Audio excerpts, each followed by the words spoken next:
last section of our seminar series, I guess you'd call it, that we've had here. And this is the 6th lesson. And this lesson is about our mission statement here at the college.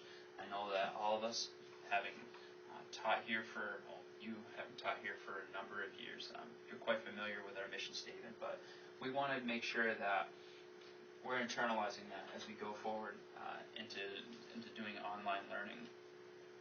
And so I think the first part about this, what we'd like to do in a discussion-based format, I'm not sure for each of you whether you all went to Christian colleges or in your undergraduate experience whether you went to Christian college or non-Christian college. I mean, obviously Kuiper here is all undergraduate, but many of you may have had a different experience.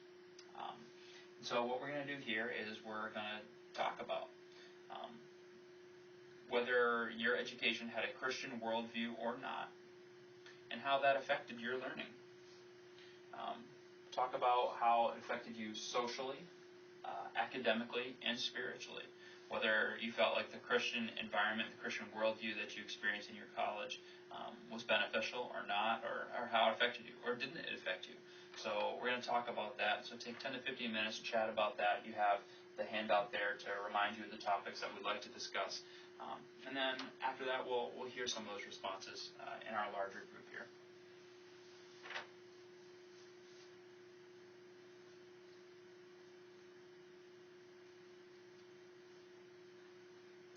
Okay, so now I realize that you're in your groups here, but for our next step, this is more of an individualized learning task. So provided in front of you, you have a copy of Kuiper College's mission statement, and you also have printed off pages from Abraham Kuyper's book, Common Grace, which is a 4-page article. So each of you, I want you to take the next 15 to 20 minutes, read through the article, and circle 2 to 3 things that are particularly meaningful to you for your role as an educator, and then we'll hear those as a group together. Okay, so take 15 to 20 minutes and read through those articles, circling a couple things that you find interesting.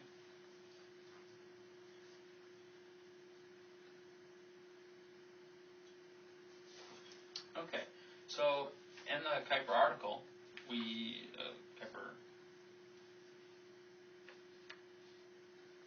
So in the Kuiper pages that we just read, we saw that Kuiper had a passion for developing Christian thinkers.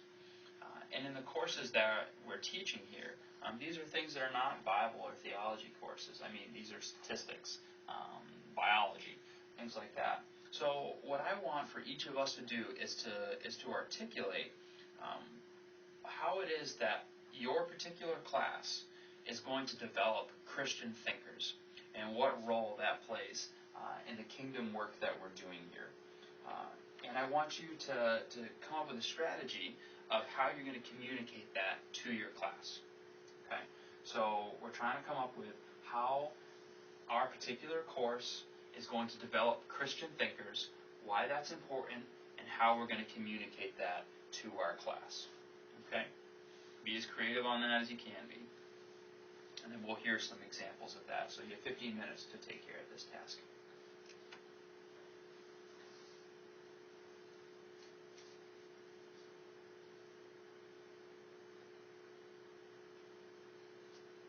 Okay. Now, as you saw in our mission statement, we're trying to develop Christian thinkers.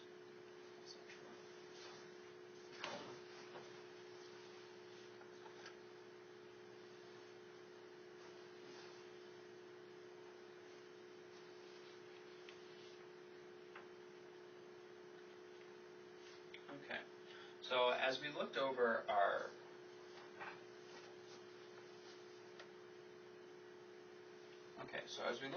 mission statement, which I'm going to read off here to us again, Kuiper College equips students with a biblical, reformed worldview to serve effectively Christ's church in his world. We realize that as an academic institution, our role is to develop Christian thinkers. We're trying to develop intellectually developed Christian thinkers. And so what we want to do now is we want to be very deliberate about that. Okay, our courses, whether that be a science course, a math course, a speech course, it has a particular role in developing a Christian thinker. And we want to be very deliberate about that. So what we're going to do now is we're just going to write down an example of an assignment or a project that could facilitate that learning. Okay, so you're going to find one area that you think an intellectually developed Christian thinker would need to learn that will be covered in your course. Okay, and you're going to write down an example of an assignment or a project that would facilitate that learning, along with a brief, so I'm saying 100 words or less, rationale to explain how it develops a Christian thinker. And so each of you are in your groups, and your groups will have some time to sort of talk about how your particular class is going to help develop a Christian thinker, and how we think that'll benefit our students. And so that'll be the last test that we're going to have here today. And so if there are any questions or further thoughts or things you want to discuss further, we can do that after the session's done. But thanks so much for being here.